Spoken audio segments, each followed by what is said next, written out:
മാരാമൺ കൺവെൻഷനിൽ വി.ഡി. സതീശനെ ക്ഷണിച്ചിട്ടില്ലെന്ന് മാർത്തോമ സഭ. കൺവെൻഷനുമായി ബന്ധപ്പെട്ട സുവിശേഷ പ്രസംഗ സംഘം നടത്തിയ വാർത്താസമ്മേളനത്തിലാണ് പ്രതികരണം.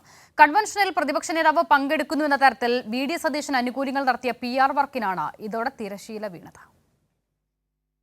130ാമത് മാരാമൺ കൺവെൻഷനിൽ പ്രതിപക്ഷ നേതാവ് വി.ഡി. സതീശനെ ഔദ്യോഗികമായി ക്ഷണിച്ചിട്ടില്ലെന്ന് മാർത്തോമ സഭയുടെ സുവിശേഷ പ്രസംഗ സംഘം വ്യക്തമാക്കി. സതീശനെ ക്ഷണിച്ചിട്ട് ഒഴിവാക്കിയെന്ന പ്രചരണം നടക്കുന്നതിനിടെയാണ് സഭ നിലപാട് വ്യക്തമാക്കിയത്. ക്ഷണിച്ചിട്ട് ഉണ്ടെങ്കിൽ അതിന് ആ രീതിയിൽ ഇത് ചെയ്യും. ഞാൻ അത് ക്ലിയർ ആയിട്ട് ആദ്യമേ പറഞ്ഞു. ഒരു കമ്മിറ്റിയുണ്ട്, യുവനസഖ്യവും സുവിശേഷ സംഘവും തമ്മിലൊരു കമ്മിറ്റിയുണ്ട്. ഔദ്യോഗികമായി ക്ഷണിച്ചിട്ടില്ല. അച്ഛൻ ആദ്യമേ അത് സൂചിപ്പിച്ചു.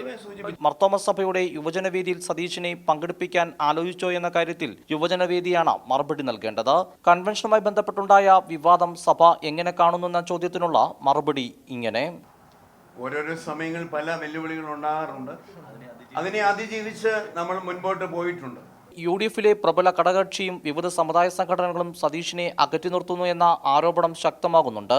ഇതിനിടയിലാണ് സതീശനെ മാരാമൺ കൺവെൻഷനിലേക്ക് ക്ഷണിച്ചു എന്ന വാർത്ത വ്യാജമാണെന്ന് തെളിയുന്നത്. കൈരളി ന്യൂസ്, പത്തനംതിട്ട.